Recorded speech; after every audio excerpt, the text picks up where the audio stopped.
Alright, this is for the regulator repair kit for Porter Cable Pancake Compressor. Model number is C2002, Type 5 specifically. There are different part numbers, so specifically for this Type 5. You can find it on Amazon. It's N as in Nancy 008792. And it's $9.69, like 2-day delivery on Amazon Prime. As you can see, I already removed the regulator and parts in the back. I'm going to show you all that in 1 second. But all you do is turn the big black knob on the front here. You turn it counterclockwise to its lowest setting, and you keep turning it. If you can't, you can use a pair of channel locks and just turn and get it completely off. It will come off, and you'll see the giant spring inside, and in my case, the broken parts inside of the spring as well. So as you can see here on my sitting on my laptop, I have the big spring, the regulator handle, and these are the regulator parts. Those two parts right there, two black plastic pieces, the small one and the round one, should be one piece. They're not. So in that kit I told you about, again, that's N008792 on Amazon for under 10 bucks. This is what you get. You get some lubricant, you get all the O-rings, you get a spring, you get all the replacement parts. And what I didn't point on the old one, those two parts right there are one piece on there. They're stuck together. You need to lube all these O-rings really well. That's why they give it to you. You know, if you get one kit without it, you can just use some Vaseline, or if you have O-ring lubricant, whatever. Just as long as it's something so the O-rings don't tear, because they're vitally important to make this regulator valve work and your system not leaking. So anyhow, I'm going to show you step by step putting it back together. And when you're pulling out the pieces, that piece right there is actually a 17 millimeter, or you can just use a small crescent wrench, which I ended up doing. Also, note that the nut there, same nut, with the two pieces together, comes out through the back side of the valve, and this plastic piece pulls out through the front. As you've seen when I started the video, up in the front here in the empty hole, you're going to want to clean that out good as well, but it comes out through the front.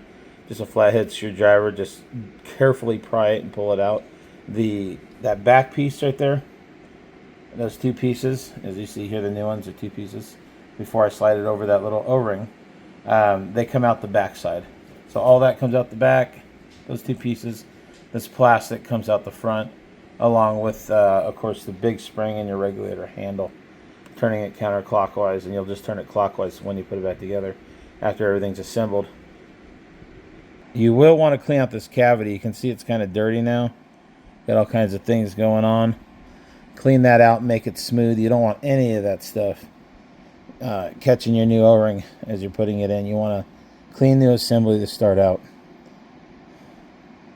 Alright, so you can just use a rag and whatever cleaner you got, but I'm doing this sitting down in my house right now, and I had handy to me paper towels and some hand sanitizer. Now, I don't recommend that, but it sure did clean it up really good.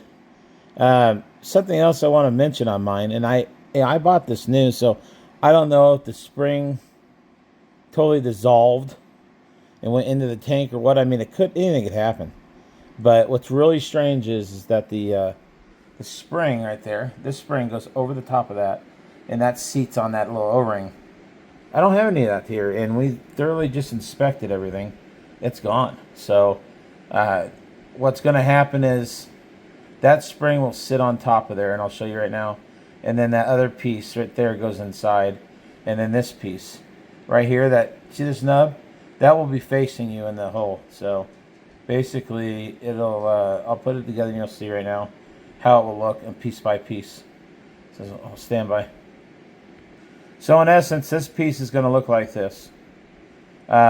Spring goes down into there, and then the other piece will fit inside of it and then slide over that little orange O-ring inside there.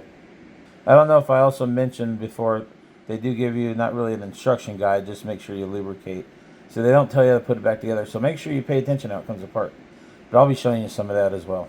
One more thing. That's a T15 Torx screw that comes out of there. I didn't have that. I just ripped it off. I'm going to be honest. So if you don't have any of those funky tools either, which I do have a lot of stuff, but at the time I was trying to fix it, yeah, didn't have what I needed.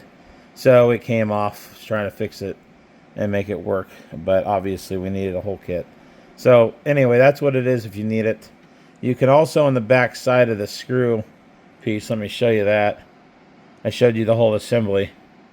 You have an adapter there. Like I said, the outside is 17, or just use a small crescent wrench, but this also fits an Allen wrench.